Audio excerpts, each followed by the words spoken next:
അധ്യക്ഷരെ, ഉസ്താദ്മാരെ, മാതാപിതാക്കളെ, എൻ്റെ പ്രിയപ്പെട്ട കൂട്ടുകാരെ, അസ്സലാമു അലൈക്കും വറഹ്മത്തുള്ളാഹി വബറകാതുഹു. അന്ത്യപ്രവാചകൻ മുഹമ്മദ് മുസ്തഫ സല്ലല്ലാഹു അലൈഹി വസല്ലമയുടെ ജന്മദിനം ആഘോഷിക്കുന്ന ഈ വേളയിൽ നിങ്ങളോട് രണ്ട് വാക്ക് സംസാരിക്കാൻ കഴിഞ്ഞതിൽ ആദ്യം തന്നെ ഞാൻ അല്ലാഹുവിനെ സ്തുതിക്കുന്നു. അൽഹംദുലില്ലാഹ്. മുത്തുനബി സല്ലല്ലാഹു അലൈഹി തങ്ങൾ ധാരാളം ഗുണങ്ങൾ നമുക്ക് പഠിപ്പിച്ചു തന്നു. എന്റെ ഈ കൊച്ചു പ്രസംഗത്തിൽ അതെല്ലാം വിശദീകരിക്കാൻ കഴിയില്ലല്ലോ.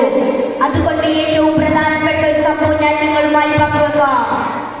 ഒരിക്കൽ മുത്തുനബി സല്ലല്ലാഹു അലൈഹി വസല്ലമ പറയുകയുണ്ടായി, ഏത് പ്രതിസന്ധി ഘട്ടം വന്നാലും സത്യം മാത്രമേ പറയാൻ പാടുള്ളൂ. ഇത് വെറുതെ പറയുക മാത്രമല്ല, അവിടുന്ന് ചെയ്ത ജീവിതത്തിലൂടെ കാണിച്ചു തരികയും ചെയ്തു. അതുകൊണ്ട് തന്നെയാണ് മുത്തുനബി സല്ലല്ലാഹു അലൈഹി വസല്ലമയെ ശത്രുക്കൾ പോലും അൽ അമീൻ എന്ന് വിളിച്ചത്.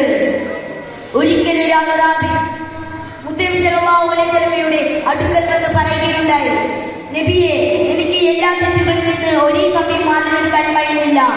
ഏതെങ്കിലും ഒരു തെറ്റിൽ നിന്ന് മാത്രമേ മാറി നിൽക്കാൻ കഴിയുന്നുള്ളൂ.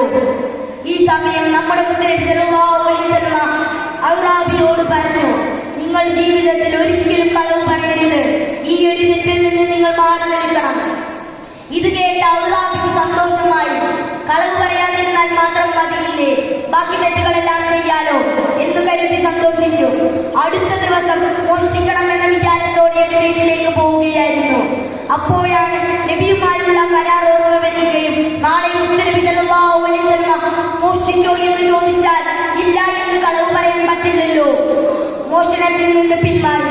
അങ്ങനെ ഓരോ തെറ്റുകൾ ചെയ്യുമ്പോഴും നബിയുമായുള്ള കരാർ ഓർമ്മ വരികയും എല്ലാ തെറ്റുകളിൽ നിന്ന് മാറി നിൽക്കുകയും സാലിഹായ മനുഷ്യനായി ജീവിക്കുകയും ചെയ്തു.